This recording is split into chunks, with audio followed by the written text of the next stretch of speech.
لاعب واحد من برشلونة، لاعب من ريال مدريد، ولاعب برازيلي كذلك. لا يمكن أن يكون هناك أفضل من شخص لتقديم هؤلاء الأشخاص اليوم إلا أنت رونالدو. إنهم لاعبون ثلاثة رائعون، ثلاث يستحقون الفوز بهذه الجائزة. كيف نقرر من كان الأفضل عام 2017؟ سوف أذكر المشاهدين بأن الجائزة مقدمة من خبراء صحفيين من 176 بلدا مختلفا. لكن أنت رونالدو، من هو الأفضل بالنسبة لك في هذه السنة؟ سؤال صعب. نعم نعم، ولكن كن صريحا، كن صريحا، لا تخشى شيء، كن صريحا، كن صريحا. حسنا، الثلاث لاعبون رائعون، لكن أظن أن الأمر ليس سهلا. أنا مشجع لريال مدريد كذلك، لا تنسوا هذا. سوف نكرر ما فعله كذلك كريستيانو مع البرتغال، شيء رائع أيضا، لا تنسوا ذلك. أعتقد أن كريستيانو رونالدو هو الأفضل، ولكن ما الذي فعل الفارق؟ أظن بأن طموحه للتسجيل كبير جدا، هذا هو مفتاح النجاح بالنسبة له. هو لا يتوقف ليفكر في أي شيء أو يبحث عن الهدف، الأمور تأتي آليا بالنسبة له. أنا كنت كذلك سابقا، كنت مثله. نعم أنا أعرف أنك كنت مثله.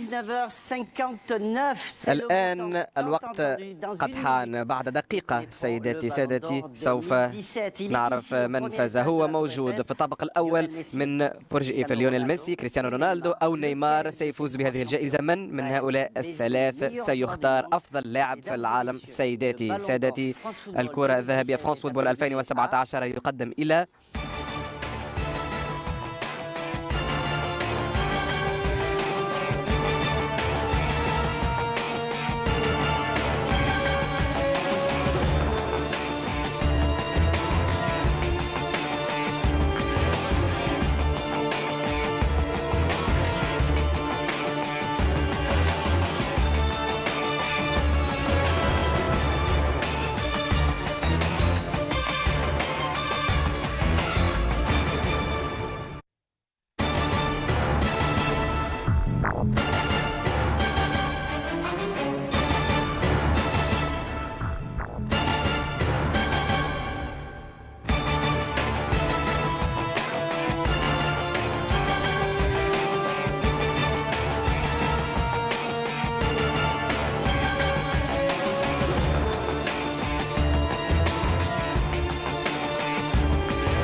الكرة الذهبية فرانس فوتبول 2017 من نصيب كريستيانو رونالدو.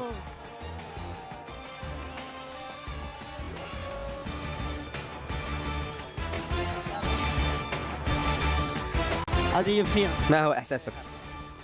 سعيد، سعيد جدا. أنا أعرف أنك سعيد بتلقي هذه الجائزة أمام كل مدينة باريس. يا له من موقع. نعم تجربة رائعة فعلا، لم أتوقع هذا بالمرة في الحقيقة. أدركت بأن الطقس سيكون باردا، لكن هذا لا يهم، التجربة تتحدث عن نفسها فعلا. أمر رائع.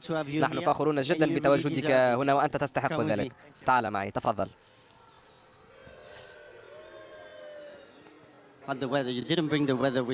بالتأكيد الطقس بارد جدا، أنت أتيت به من مدريد. كريستيانو رونالدو.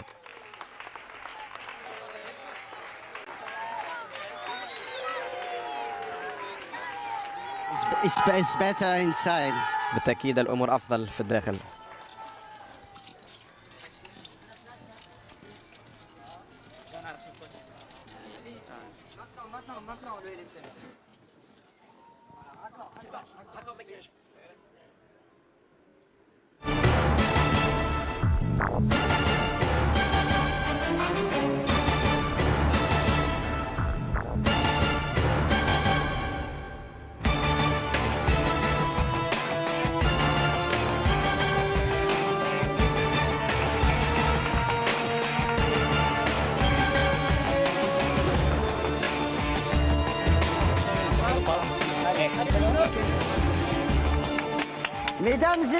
سيداتي سادتي، الكرة الذهبية فرانس فوتبول 2017، السيد كريستيانو رونالدو.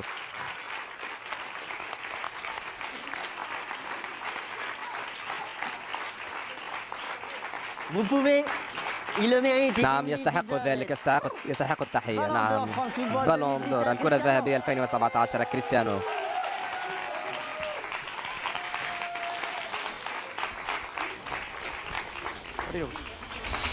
كريستيانو، العديد من الضيوف الكبار وأسماء كبيرة جاءت إلى باريس كي تحتفل بفوزك هذا، وهذه الكرة الذهبية لك الليلة. عائلتك دولوريس، والدتك وابنك كريستيانو الصغير، نحن نراه هنا، جورجينا رودريغيز، خطيبتك، وكذلك صديقك ووكيل أعمالك السيد مينديز، السيد فلورنتينو بيريز رئيس ريال مدريد. شكرا سيدي للتنقل والقدوم إلى هنا الليلة.